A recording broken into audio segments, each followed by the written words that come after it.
Okay, we are continuing limits. That is, in our last class,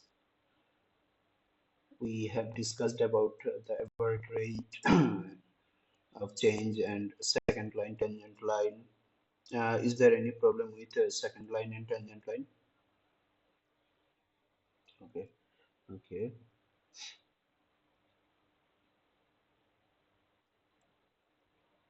And then we have discussed about how limits are calculated. Okay, here is that. Uh, Basically, if we calculate the limit of a function manually, then it looks like this. Basically, when the function is given as f of x equals to x squared minus 1 by x minus 1, then what happens here, if we put x 0.9, then we have f of x 1.9. Then if we put 1.1, then we have 2.1.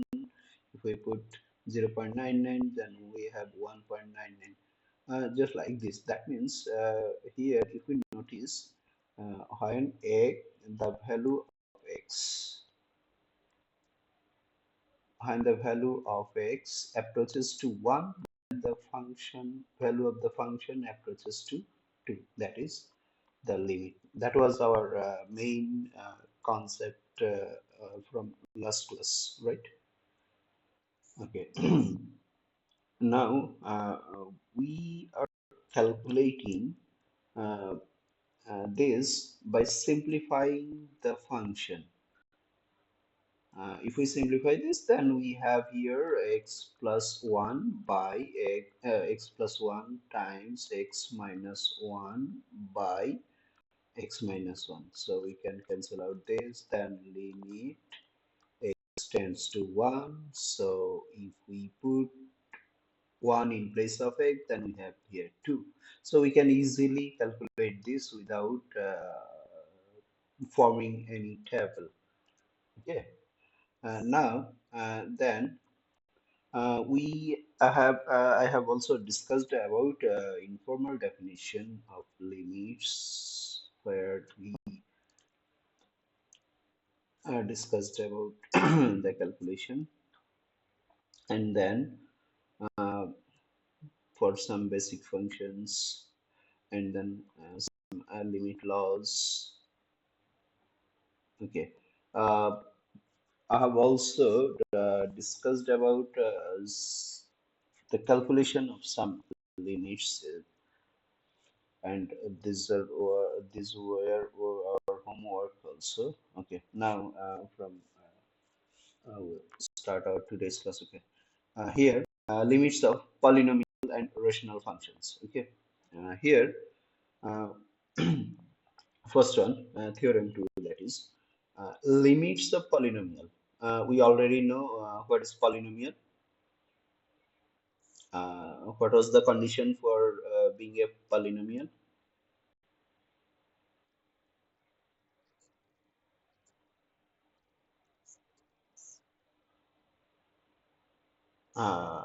What was the basic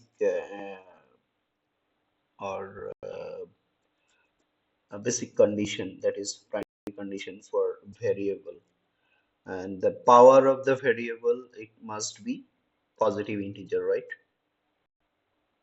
Okay, that means p of x equals to 2x squared plus 5x plus 2. That is the polynomial. But if we have p of x equals to 2x to the power half plus 5x plus 2, and p of x equals to 2x squared plus 5 by x plus 2, these two can't be a polynomial, right?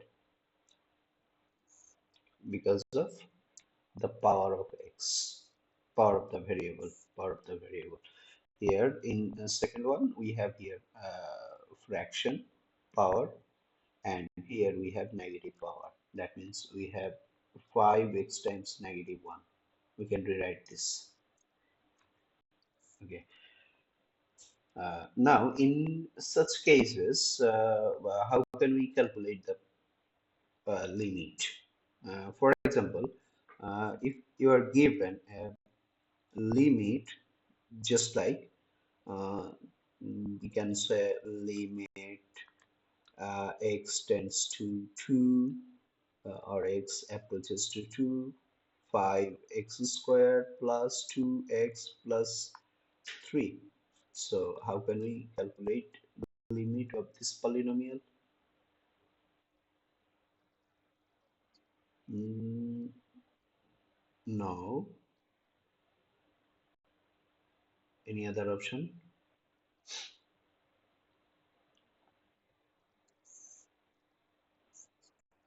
Yeah, right.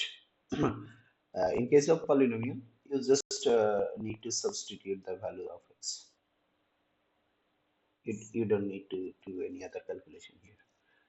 That is given here. Limit x tends to c or x approaches to c or p of x. That means p of, the limit of this polynomial will be p of c. Okay, so we have to just substitute x here. So if we substitute x, then we will have 5 times 2 square plus 2 times 2 plus 3. So we'll have 20 plus 4 plus 3, that is 27. That is the limiting value of the, yeah.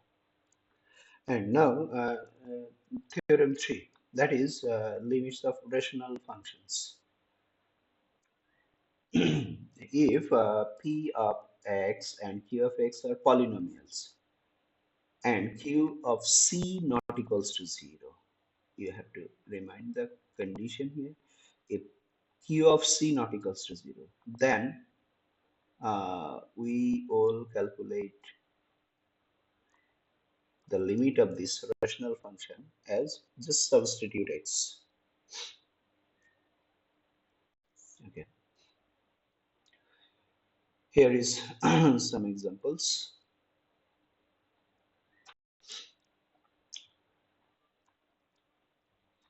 That is the limit of rational functions.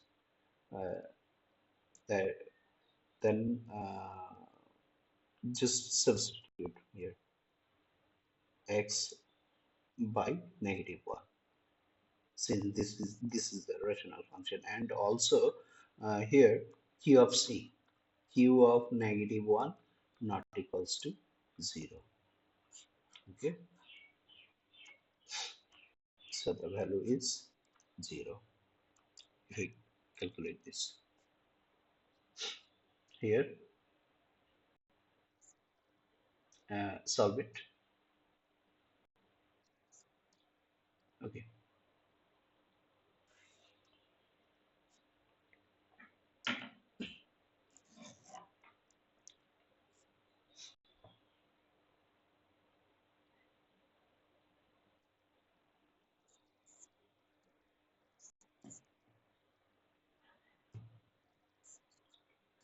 so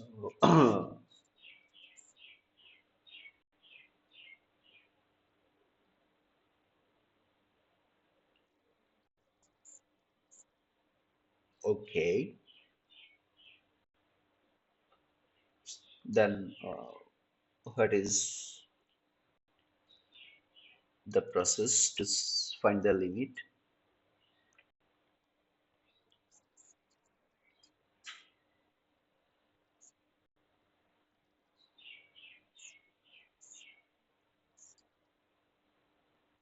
Okay,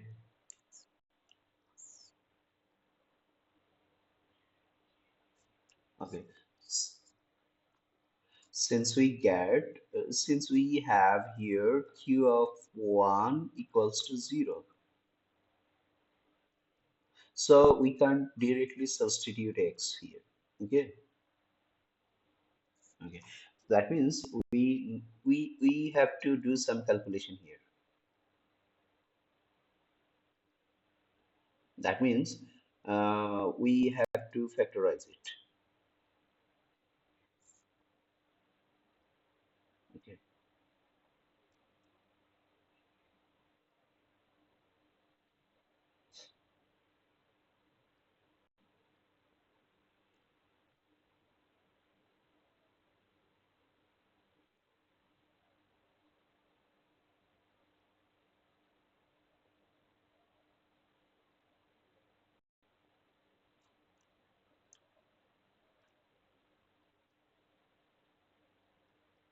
is it done?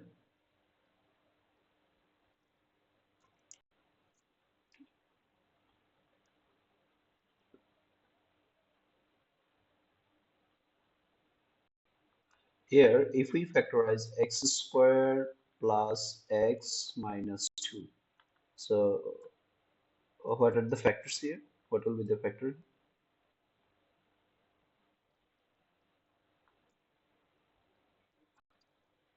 Two, negative 2 here, right? So 1 times 2,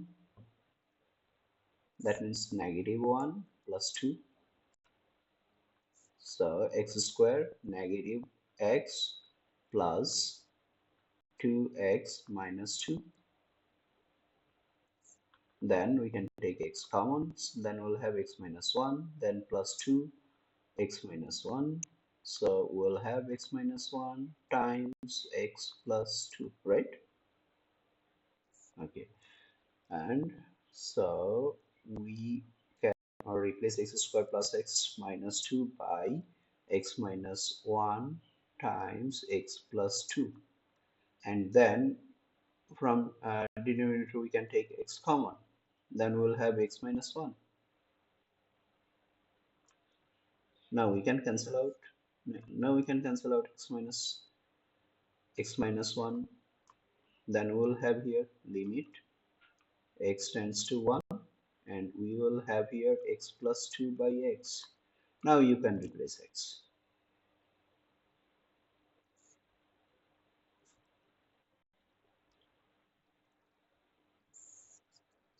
Right. Substitute x by 1, 3. Okay, 3 by 1, that is 3. That is the answer. Okay, here is another one. What is the process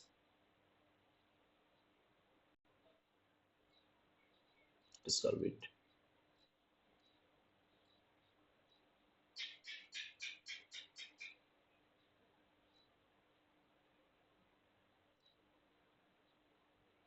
We have to multiply by conjugate, right? Okay. Uh, if we go to previous one, we can also solve this one by using L'Hopital's rule.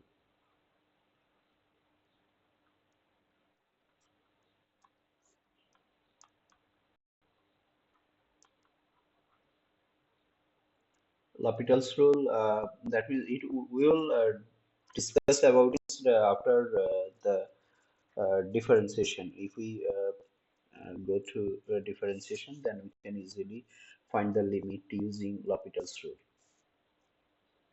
I will discuss about it later. Okay.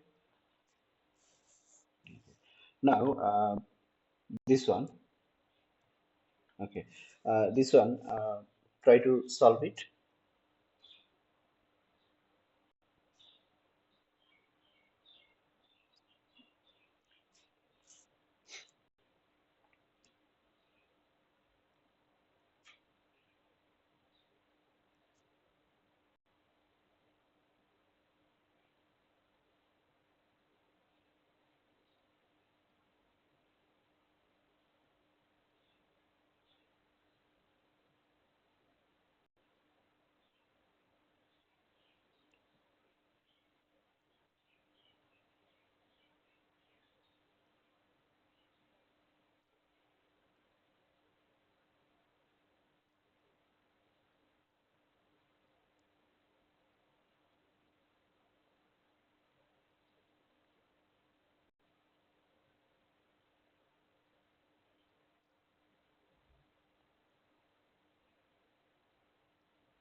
Right, right.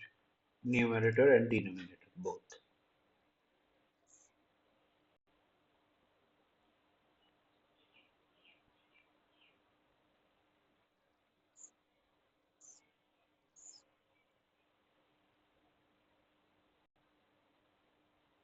Uh, no, x square plus 100 then minus 100.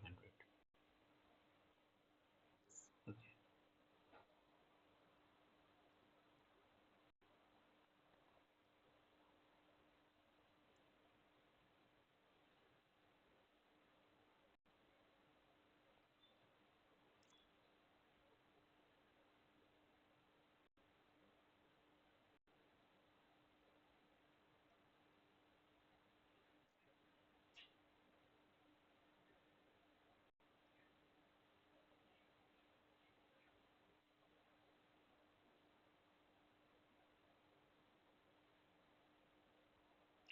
Is it done? Okay. Here, limit x tends to 0. Okay. Now, we have here root over x square plus 100 by x square negative 10. So we have to multiply both numerator and denominator by the conjugate. So x square plus 100 plus 10, and then x square plus 100 plus 10. Okay,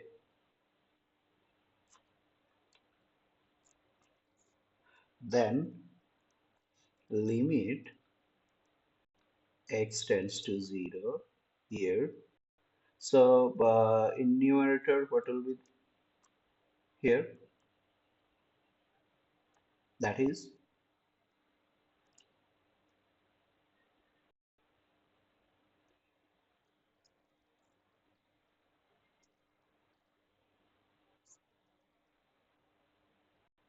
okay.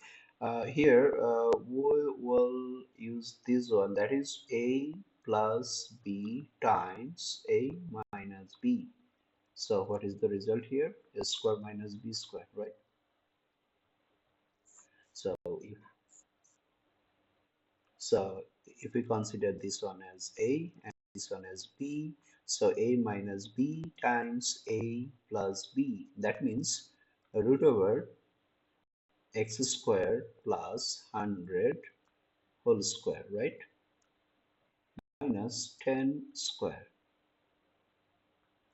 and here x square times root over x square plus 100 plus 10, okay, equals to limit x tends to 0, and then here we will have x square plus 100 minus 100, right? Okay, and then uh, root over x square plus 100 plus 10. So we can cancel out here 100, and then x square by x square. So we will have only x tends to 0, then 1 by root over x square plus 100 plus 10. Now substitute x by 0, then we'll have 1 by root over 100, that is 10 plus 10. So that is 1 by 20. That is the answer. Okay, not it.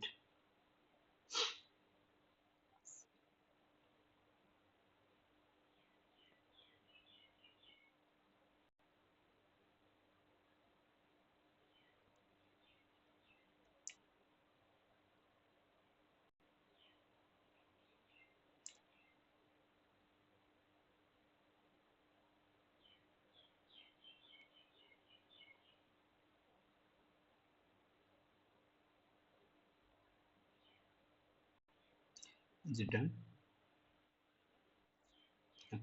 Then go for okay. Here is the calculation basically.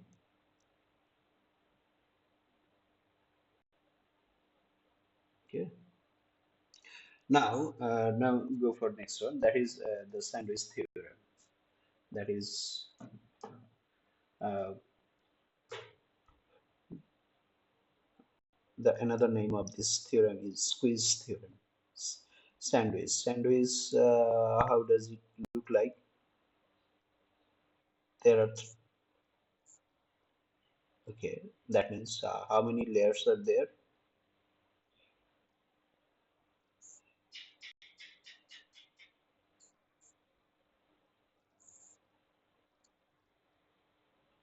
and then again bread. So that means three layers are there, right? Okay. Now here in this theorem we have also three layer. That means we have if we have three functions. First one is g of x, and then in the middle f of x, and on the right h of x. Okay, and there is a relation between all of these three functions where g of x is less or equal f of x is less or equal h of x. Okay, now if we put a limit, that is limit, if we find the limit of g of x and h of x, that is x approaches to c, g of x, and then less or equal limit x approaches to c, f of x, then less or equal limit x approaches to c, h of x. Okay, basically, to find the limit of a function, uh, we can say just like f of x. Here, if we find the limit of g of x and the limit of h of x, if both of them approaches to L, if the limiting value of g of x is L and h of x is also L, then we can say the limit of this function, which is in the middle, will also approaches to L.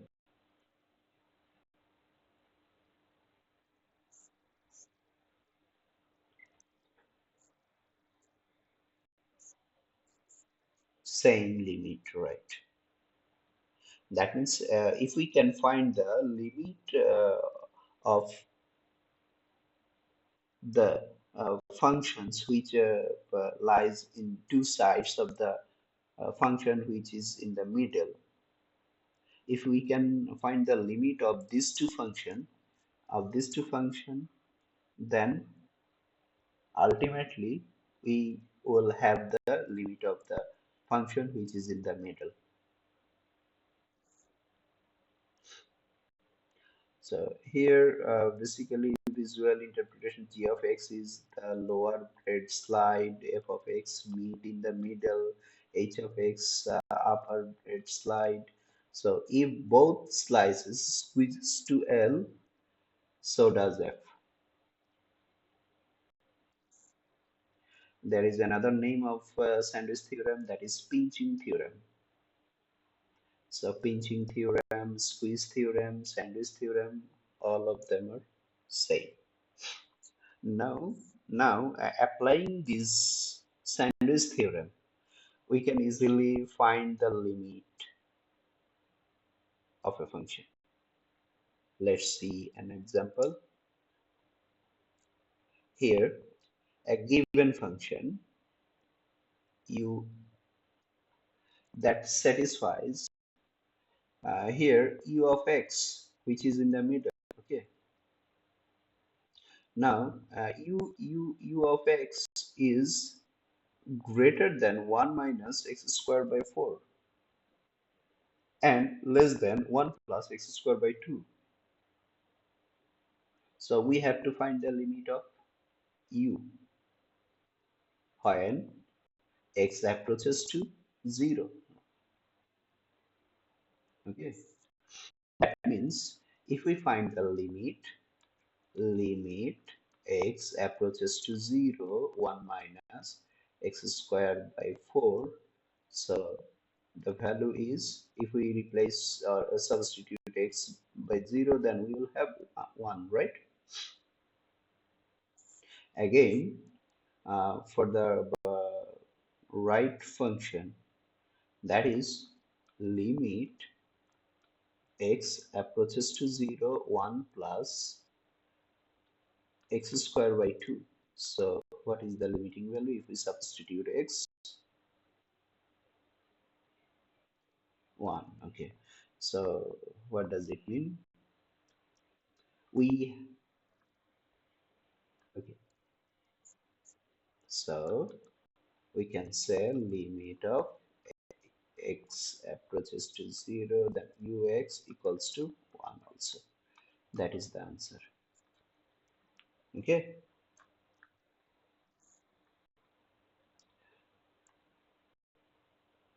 Here is the solution. So Sanders theorem implies that limit x approaches to 0, u of x equals to 1. Okay, here are some example. Uh, okay, these are our homework also. Okay, I think now you can solve it. Okay, now one-sided limit. I will discuss about one-sided limit. Uh,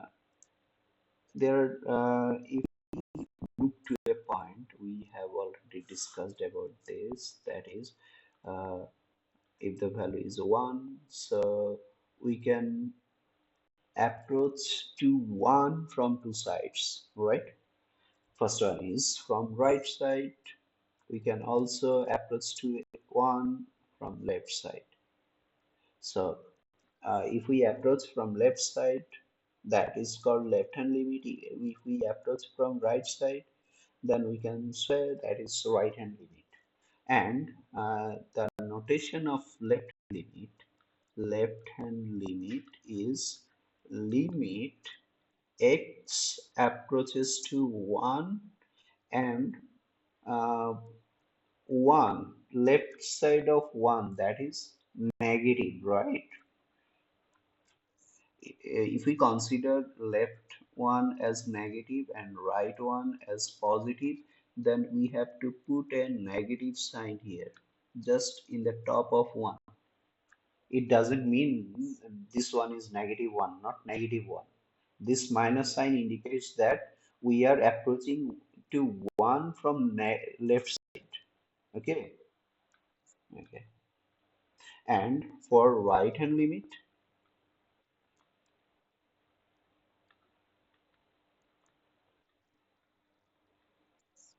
1 and plus top of 1, that will be, there will be a plus sign. Okay. Okay.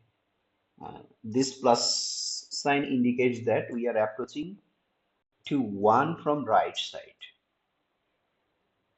Okay.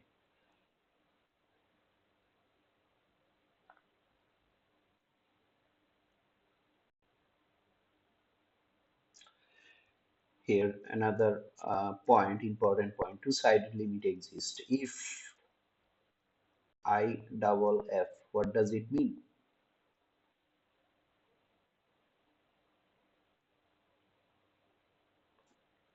Can you say?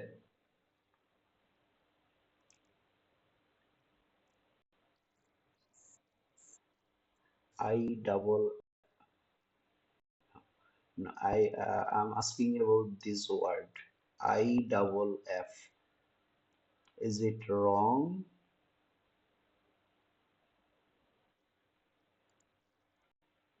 Okay, this word means if and only if. There is no other option. This is called if and only if.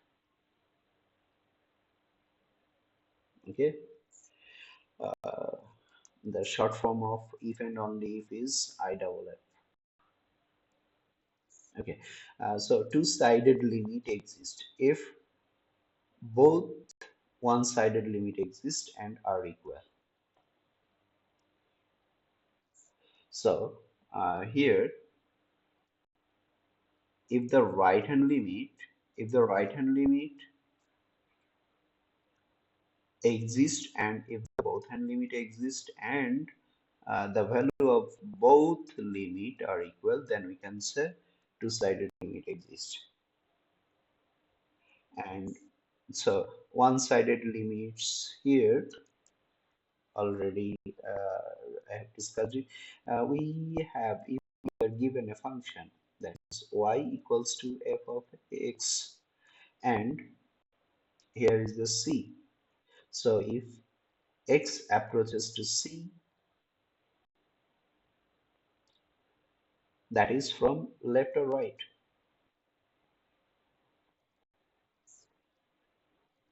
Right, okay. So limit x approaches to c plus of f of x, that is that is called right hand limit. Right hand limit. And here on the second graph, we are given y equals to f of x here, and x approaches to c from left. Okay, so that is left hand limit, and the notation is limit x tends to c plus f of x equals to m. Here m is the left hand limit.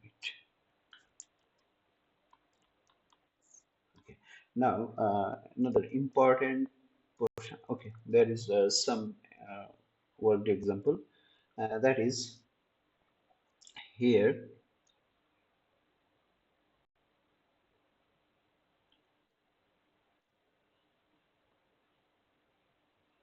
at x equals to 0, limit x tends to 0, negative 0 minus f of x.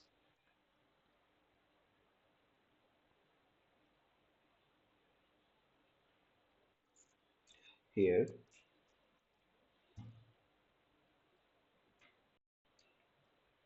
okay, we are missing here the function.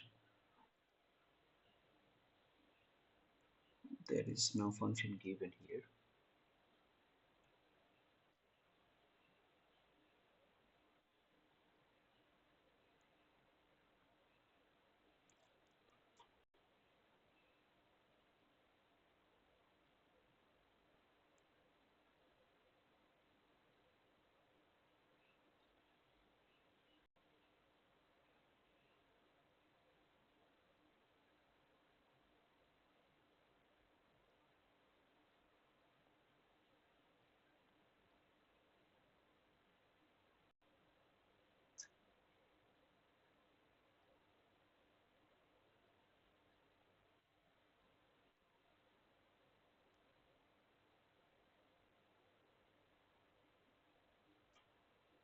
Okay, basically skip this one. Okay, here if we are given a function that is f of x equals to uh, 1 by x when x is greater than 0, or x when x is less than 0. Okay, if you are asked to find the left hand limit and right hand limit at x equals to 0, find left hand limit and right hand limit at x equals to 0. So how can we calculate this? Basically, for uh, left hand limit, that is limit x tends to 0 minus f of x. Okay, given here the function which is piecewise function. Okay, and now if we look at the conditions here, that is first one 1 by x. This one is for the value of when x is greater than 0, and this one when the value of x is less than 0.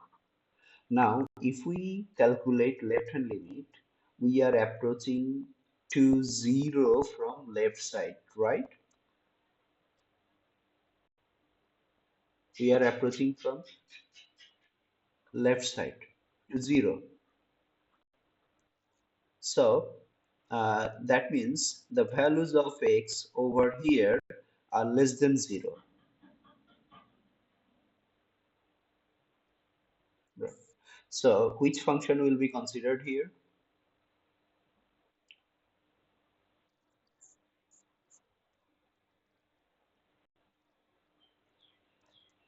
Which one? 1 by x or x?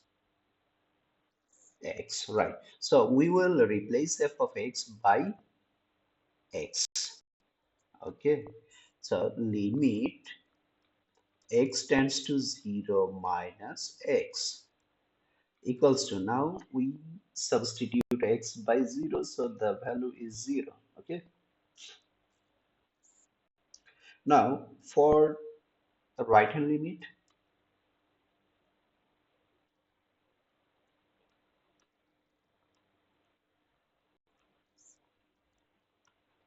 1 over x. So that is limit x tends to 0 plus 1 over x. Now, if we put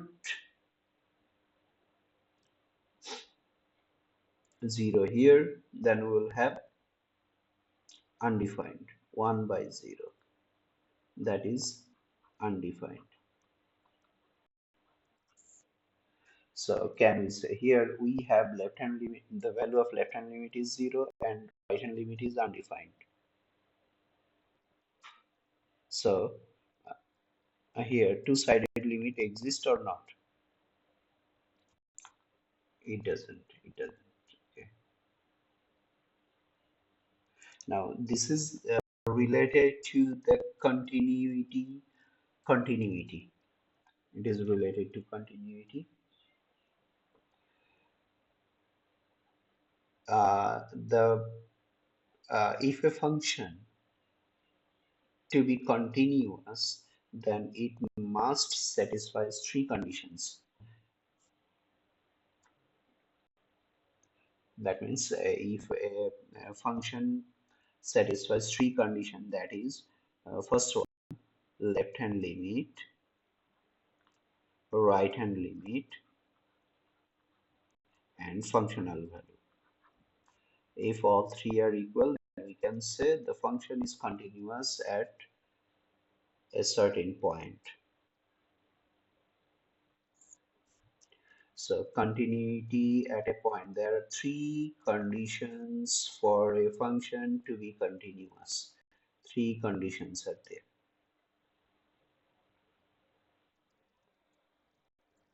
Here, first one, left hand limit, second, right hand limit, and functional value. These three must be equal.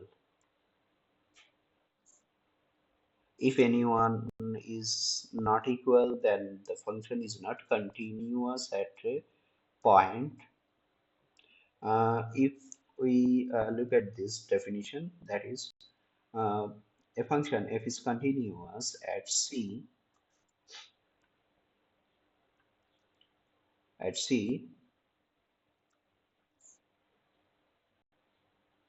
if the functional value, that is functional value f of c, and the right hand right continuous, that is continuous from right, that is right hand limit, and the left hand limit. If all three are equal, f of c, then we can say the function is continuous at c. Okay, now if we go for a continuity test with an example, that is, um, okay, at first, look at the visual, that if we are given here y equals to f of x, now if this is the c point, and here, then the function starts from here.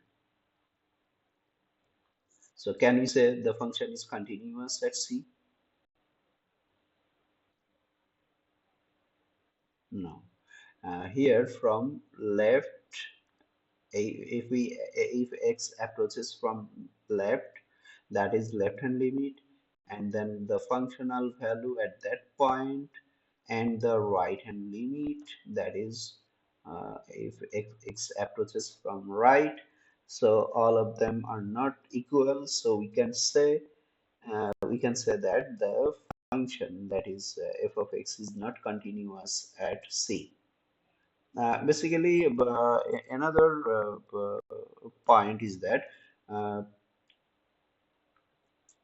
if we are given an function, we can consider a piecewise function, that is 1 by x 1. Okay, when x is greater than 1, when x is equals to 1, when x is less than 1. Okay. Uh, find the continuity of f of x at x equals to 1. So how can we check it? At first we have to find the left hand limit. At first we have to find the left hand limit. Left hand limit at x equals to 1, right? So it will be limit x approaches to 1 negative f of x. So what will be the f of x here? It will be just 1. So the value is 1. Okay. And then right hand limit,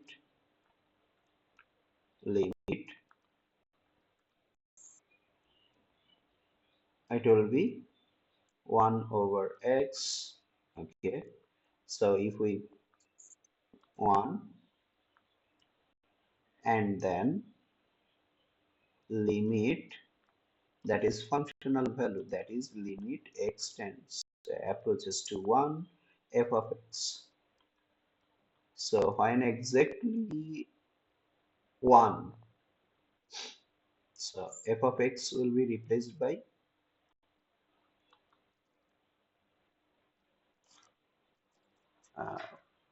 which function will be considered here? X, right? So x tends to 1, x, then it is 1. Now we see here left hand limit is 1, right hand limit is 1, and functional value is 1. So we can say the function f of x is continuous at x equals to 1, right? That is the basic concept of continuity of a function.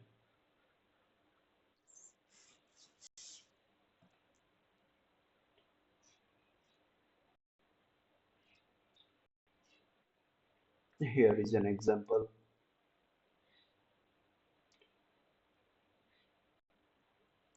Okay, and then IVT, intermediate value theorem, we have, I will discuss about it.